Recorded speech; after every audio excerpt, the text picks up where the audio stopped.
Well, I have been a bit out of my morning routine for a while. The exercise is not happening. I blame it on the weather, on traveling, on other responsibilities, whatever excuse. I did my jog/walk once last week. Maybe I'll start again tomorrow. Isn't that what we always say?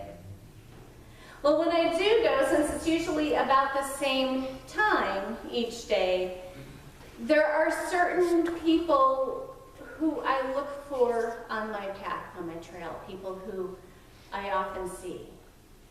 There is an elderly man who is Asian who inspires me, because I'm pretty sure he had a stroke at the beginning of 2016. He used to walk with 2 canes, and then 1.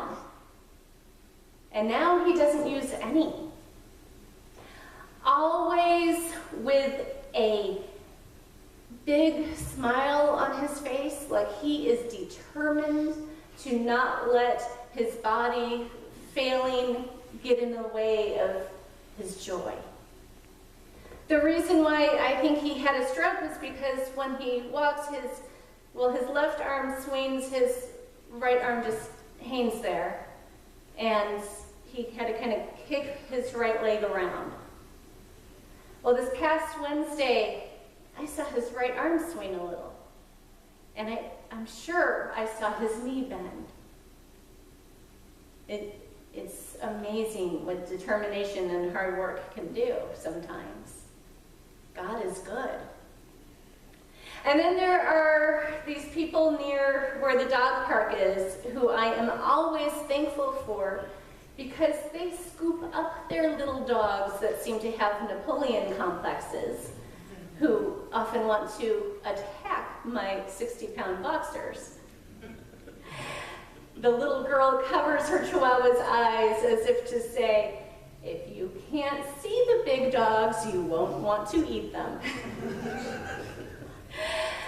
But my favorite person who I see is a gentleman who I believe is in his 70s, and he's always sitting on one bench or the other, sometimes by himself or sometimes with one of his other friends who are also Sikh.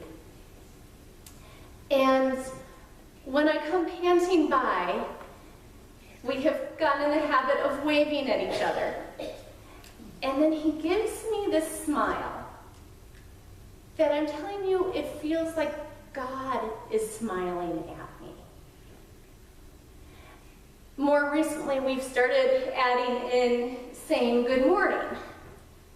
And I can tell by his heavy accent that English is probably not his first language. He is my favorite stranger friend. When I see him, I feel good. I look for him when I round the corner, and when he's not there, I miss him. There have been times where I haven't seen him for a few days, and then one time I saw him walking. I never see him walking, but he was walking the opposite direction as me, and I almost ran and hugged him, but I was afraid I might scare him, that he would think I was some sort of stalker. Maybe eventually. Do you have people like this in your lives? Stranger friends? People who you don't really know their story at all. You might not even know their names. But there's this unspoken connection, this human bond that we are earthlings together, and we just feel safe and good in their presence. Sometimes I think these relationships can move to the next level, and we start conversations, like with Renee, who is my favorite cashier at Target. You can hear her laughing across the store. And when I come close to her, we always hug, and we talk about her grandson who's getting ready to graduate, and if my daughters aren't with me, she asks about them. We talk about how God is good. We offer to pray for each other now. And we talk about this really great cart collector that works there, who's there now instead of here, by the way. If you ever go to the Target in Natomas, you might notice him. I'm not sure what it says that my cashier at Target hugs me. Maybe that I'm there a little too often. That's what my husband would think. But I think it says more about her and how authentic she is and how she spreads Jesus' love wherever she is. When we think about where we have encountered Jesus in the past week, think where you have encountered Jesus. Some of us might say that we have encountered Jesus in the vastness of the night sky with all the stars. Some of us might encounter Jesus in the cleansing of the rain, or in the beauty of a wildflower. For some, maybe it was that Thanksgiving dinner being surrounded by friends or family. But I think that maybe the most likely place we are to truly encounter Jesus is in our stranger friends. The people who pull over in the rain and help you change a tire.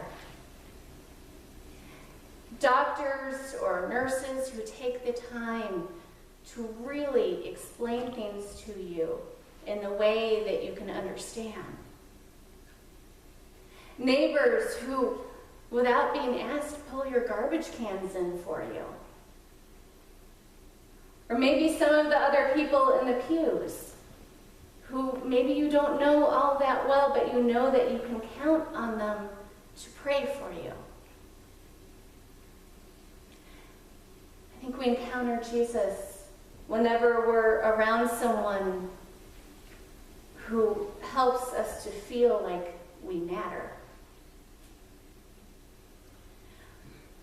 Well, when we encounter Jesus today in Matthew's Gospel, the message is a little different than maybe we're used to.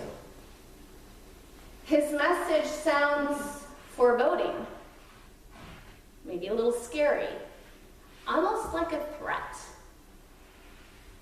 When I read this passage, I can hear it in that movie voice. You know, in a world where everything seems mundane, where there's eating and drinking, people working and living ordinary lives. Then suddenly, Jesus comes back. Are they ready? Dun-dun-dun-dun. I don't know that we need to hear it in that scary tone, though. In fact, I think we can hear it, maybe we should hear it, the way our daughters hear it when I tell them that they have a friend that's about to come over to spend the night. There's a lot of yelling and cheering, and then a mad dash to clean their rooms and to make sure there is no dirty underwear left on the floor, because that would be embarrassing. You see, the Greek word that gets used a lot in this passage is the word parousia. And it's often associated with the apocalypse, or end times, or the second coming of Jesus. But if we look at this word in the Greek, where in English we hear it with the coming of the Son of Man, the Greek breaks it into ousia, which means being, and para means beside. being beside. So instead of hearing this passage as Jesus is coming back to get ya, maybe we can imagine hearing it that when we least expect, Jesus comes alongside us. And are we prepared to put down whatever we're doing and to go with it? I think sometimes Jesus comes alongside us in our stranger friends, offering us encouragement or guidance, comfort, and hope. Sometimes redirecting us when we get off path. Sometimes we might not like it as much when Jesus might come alongside us and refine us with fire, teaching us to pound our swords into plowshares and our spears into pruning hooks. Sometimes, too, I think Jesus does come alongside us like a thief in the night to steal away our insecurities and our self-doubt and our grief and our dark places and our grudges and our racism and our sexism and our homophobia and our xenophobia and anything that would separate us from God's love and divide us from our other human beings, from God's children.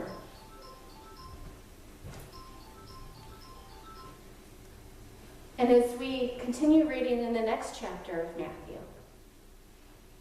we find that Jesus promises that he does come alongside us as stranger friends.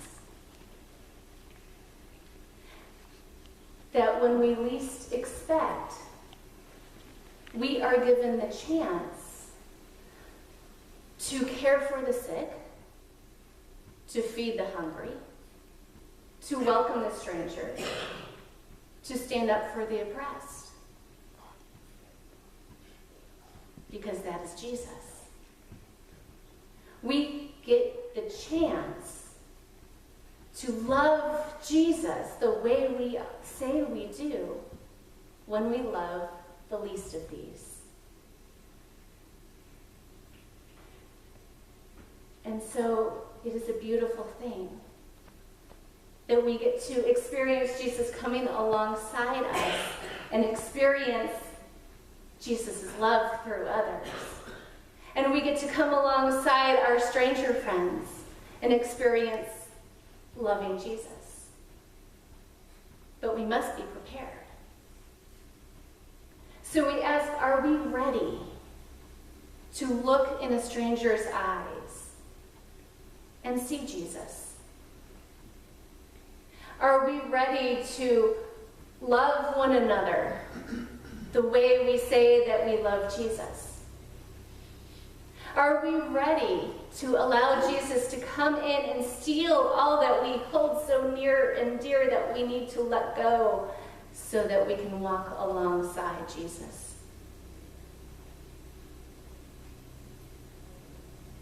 This is exciting stuff.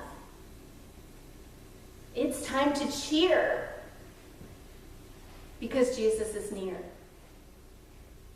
And if we look around at one another, we'll see that Jesus is here.